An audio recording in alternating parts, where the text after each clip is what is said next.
Aktibong nakilahok ang Nueva Ecija Provincial Police o NEPO sa pangunguna ni Police Colonel Richard V. Caballero, Provincial Director sa Second Quarter Nationwide Simultaneous Earthquake Drill na ginanap sa NEPO Compound, Cabanatuan City, Nueva Ecija noong hapon ng June 28, 2024.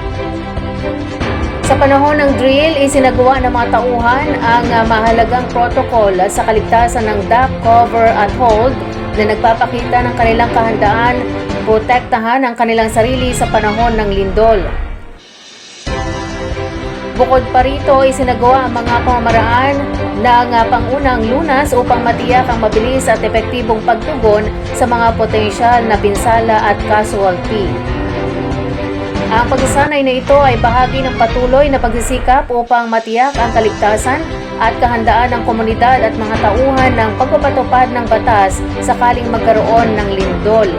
Ang NEPO ay nananatiling nakatuon sa pagpapanatili ng emerhensiyang pagtugon at kahandaan upang pangalagaan ang mga buhay at ari-arian.